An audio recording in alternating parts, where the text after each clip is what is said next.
Torque and friends YouTube channel আপনাদের সবাইকে আবার ওয়েলকাম করছি। ঘড়িতে সময় 4টা 29।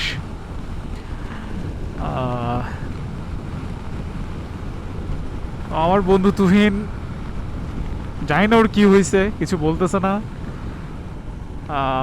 হুট করে আজকে বলতেছে যে মামা চল বিচ থেকে ঘুরে আসি। বিচ, ওকে। তো ভাবলাম ঠিক আছে, আকাশে যেহেতু রোদ আছে ঘুরে আসাই যায়। সো যেই কথা সেই কাজ, আমরা বের হয়ে গেলাম বিচের উদ্দেশ্যে। গাইস, আমরা এখন আছি লিংক রোডে। হ্যাঁ, সবাই তো জানেন এখানে সবাই টানাটানি করে, কাইন্ড অফ রেসিং ট্র্যাক বানাই ফেলছে এই রাস্তাটাকে। লিংক রোডটা সুন্দর, হ্যাঁ, বাট ঢুকার সময় যে প্যারাটা খাই সেটা হইতেছে ভাই জায়গায় জায়গায় ময়লা, প্রচুর বাজে দুর্গন্ধ। হ্যাঁ, আচ্ছা, ট্যাসলক নিয়ে আসলে অনেকেরই অনেক ধরনের প্রশ্ন দেখলাম আমার চ্যানেলে।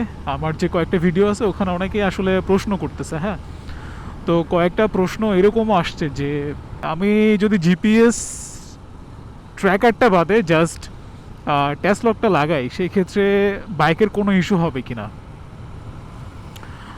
আর টু বি অনেস্ট, বাইকের কোনো সমস্যা নাই। হ্যাঁ, বাইকের কোনো সমস্যা বলতে কি, বাইকের যে ব্যাটারি আছে, হ্যাঁ, ওই ব্যাটারির কোনো প্রবলেম ভাই আপনি ফেস করবেন না। আমার আগের ভিডিওতে আমি নিজেই বলছি যে প্রবলেমটা হইতেছে জিপিএস ট্র্যাকারটা ইউজ করার কারণে আপনার বাইকের যে স্টক ব্যাটারি আছে সেটা আসলে নষ্ট করে ফেলে। হ্যাঁ, এই জিপিএস ট্র্যাকারটা, সেই জন্য আমি নিজেই কিন্তু জিপিএস ট্র্যাকারটা ইউজ করতেছি না। হ্যাঁ, আমি জাস্ট ডিভাইসটা ইউজ করতেছি ভাই। সো আপনারা একেবারে নিশ্চিন্তে নির্দ্বিধায় কিন্তু ট্যাসলক ডিভাইসটা আপনারা ইনস্টল করতে পারেন, ঠিক আছে।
গাইস, আপনাদের মনে আছে আমার চ্যানেলে প্রথম দিককার কিছু ভিডিওতে আমি বলছিলাম যে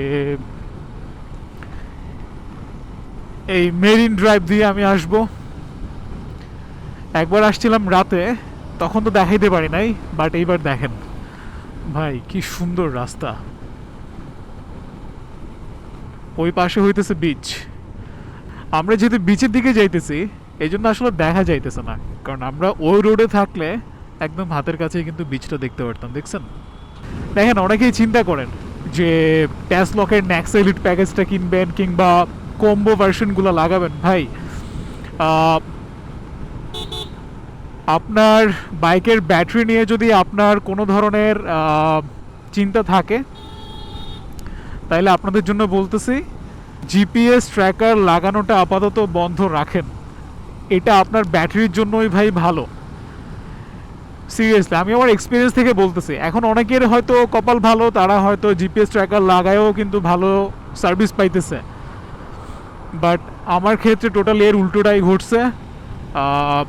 যে জন্য আমি বলতেছি আপনাদেরকে যে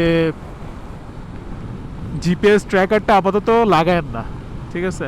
যেটা আপনার বেসিক্যালি বাইকটা লক করবে ওই ডিভাইসটাই নেন। হ্যাঁ, এর বেশি কিছু আপাতত নিয়েন না, ঠিক আছে।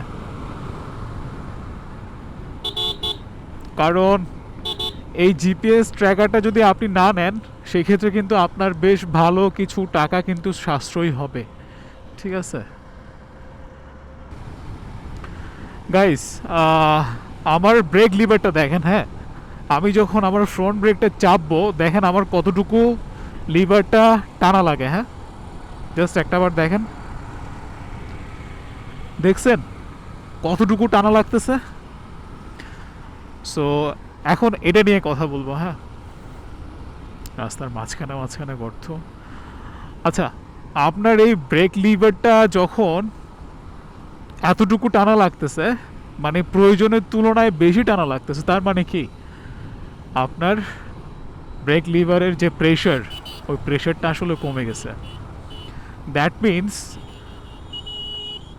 খুবই চান্স আছে যে আপনার বাইকের ফ্রন্টের যে ব্রেক ফ্লুইডগুলো আছে, হ্যাঁ, এইখানে সম্ভবত বাবল জমছে।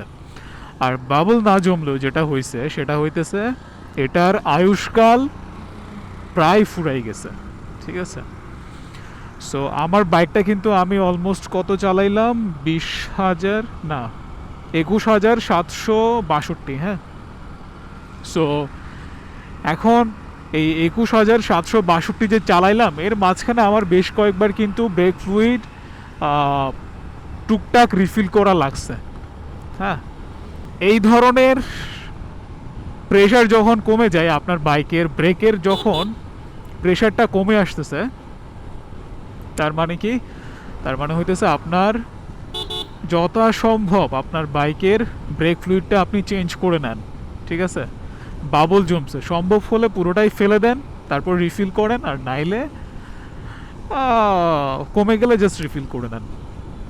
তবে নেক্সট টাইম আমি আমার বাইকটা সার্ভিসিং করানোর সময় আমি আমার বাইকের ব্রেক ফ্লুইড সবগুলাই কিন্তু ফেলে দিব। হ্যাঁ, একেবারে নতুন করে রিফিল করব, কারণ এটা বেশ কিছুদিন পর পরে এরকম প্রবলেম আসলে আমি ফেস করতেছি। সো ইয়া, আমার বাইক বলতেছি, আমার ক্যামেরার চার্জও কমে গেছে। কি সুন্দর দৃশ্য ভাই, ফগ জমতেছে বেশি, এই জন্যই আসলে পেন খাইতেছি, পুরো রাস্তা আসার সময় পেন খাইছি। একটু পরপর ফগ জমতেছে, আর আমার ক্যামেরাটা আমি একটু পরপর শাট ডাউন করতেছি, দেন ওয়েট করতেছি ফগটা কবে কমবে। যাই হোক, দেখছেন কি সুন্দর ভাই, আমরা চাটগাঁয়ের আসলে অনেক লাকি, আমাদের বাড়ির পাশেই ভাই বিচ, বাট আমরা তেমন একটা আমাদের আশা হয় না, এই হইতেছে অবস্থা। খুব সুন্দর একটা রাস্তা দিয়ে আমরা বিচে আসলাম, আর এখানে হয়তো কিছুটা সময় থাকবো, আমার বন্ধুর হয়তো মুড টুড অফ আছে, সেটা একটু ঠিক করবো, দেন আমরা ব্যাক করবো আর কি।